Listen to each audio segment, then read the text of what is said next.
వీళ్ళు ప్రభుత్వం భూ కబ్జా చేయడానికి ఈ చట్టాన్ని తీసుకొచ్చింది. ప్రజలు చాలా ఆలోచించాలి. మన తాతలు ముత్తాతలు నుంచి మనకు వస్తున్నాయి భూములు.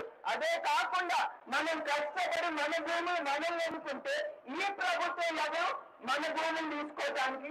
అది మీరు ఆలోచించాలి. అట్లానే కల్తీ మద్యం కూడా అది అలవాటు పడి ఇంట్లో కుటుంబం యొక్క మగాడికి అలవాటు అయ్యి దాన్ని తెలుసుకుని వాళ్ళు అనారోగ్యం పడుతున్నారు, కొంతమంది చనిపోతున్నారు. తర్వాత స్త్రీలు ఏమి చెయ్యాలి, కుటుంబాన్ని ఎట్లా ముందుకు తీసుకెళ్లాలనే ఆలోచనలో వాళ్ళు అంధకారంలో ఉండిపోతున్నారు. ఎందుకంటే ఒక స్త్రీ నేను ఆలోచించగలను, రేపు నా కుటుంబంలోనే ఆ పరిస్థితి వస్తే ఎట్లా అనేది ప్రతి ఒక్క స్త్రీ ఇక్కడ ఉండే వాళ్ళందరూ ఆలోచించాలి. ఈ స్త్రీలు మంది కాదు, ఇది పక్కింటి వాళ్ళది వీళ్ళది కాదు. ఇది మన ఇంట్లో జరిగితే ఏమవుతుంది, మన ఇంట్లో ఆడబిడ్డలకి,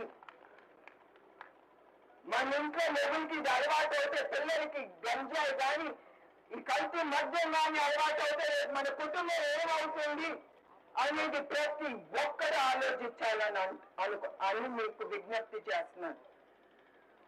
అందుకే మీరందరూ చెయ్యి కలిపి మన ప్రజల ప్రభుత్వం తీసుకురావాలని కోరుతున్నాను.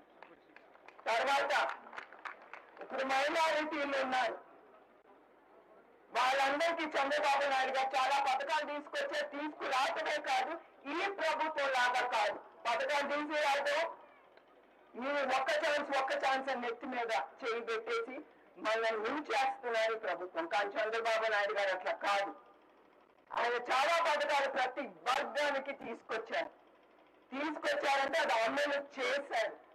తర్వాత మైనారిటీలకు కూడా చాలా పథకాలు తీసుకొచ్చారు. అదే కాకుండా ఈ ప్రభుత్వం మైనారిటీ భూముల్ని లేకపోతే హిందూ వాళ్ళ భూముల్ని ప్రతి ఒక్క వర్గంలో భూములు కనపడితే అది శ్మశానంలోనే ప్రార్థన భూములని అవన్నీ కబ్జా చేస్తాంది ఈ వైసీపీ ప్రభుత్వం. ఇట్లా కబ్జా చేసుకుంటూ పోతే రేపు మన జీవితాలు ఏమవుతాయి అనేది ప్రతి ఒక్క ఆంధ్రుడు ఆలోచించాలని నేను కోరుతున్నాను.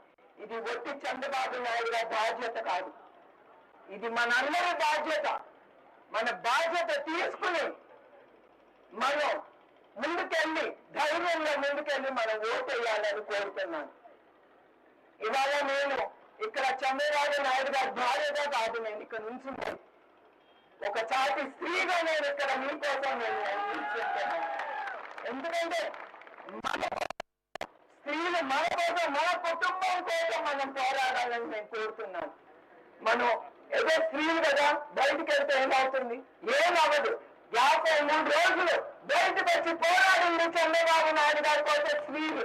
ఎప్పుడు రాని స్త్రీలు బయటకు వచ్చి ఆయన కోసం పోరాడారంటే ఆయన మీద మన స్త్రీలకి నమ్మకం, ఆయన నాయకత్వం మీద మనం అడుగు బయటికి పెడితే ఆయన సెక్యూరిటీ ఇస్తారు మనకి అనే ఆ నమ్మకం మన స్త్రీలు అందరికీ ఉంది. మీకు తెలుసు, ఆయన సీఎం అయిన కొత్తలో 6 ఏళ్ల బాలిక మీద ఒక అతను అత్యాచారం చేశారు, 60 ఏళ్ల అబ్బాయి. ఒకటే చెప్పారు చంద్రబాబు నాయుడు గారు పోలీస్ డిపార్ట్మెంట్ కి, నాకు రేపు పొద్దున అతను నా కళ్ళ ముందు నిల్చోబెట్టాలని. కానీ ఆ అబ్బాయి ఏం చేసుకున్నాడు? ఉరేసుకుని చనిపోయాడు. ఎందుకు అనేది మీ ఆలోచన ఉండాలి. అది చంద్రబాబు నాయుడు గారు అంటే భయంతో. అప్పుడు ఆ సెక్యూరిటీ స్త్రీలు పొంది ఇప్పుడు అది లేదు. మన ఇంట్లో ఆడబిడ్డలకే లేనప్పుడు మనకేముంటుందమ్మా? మీరు ఆలోచించాలి.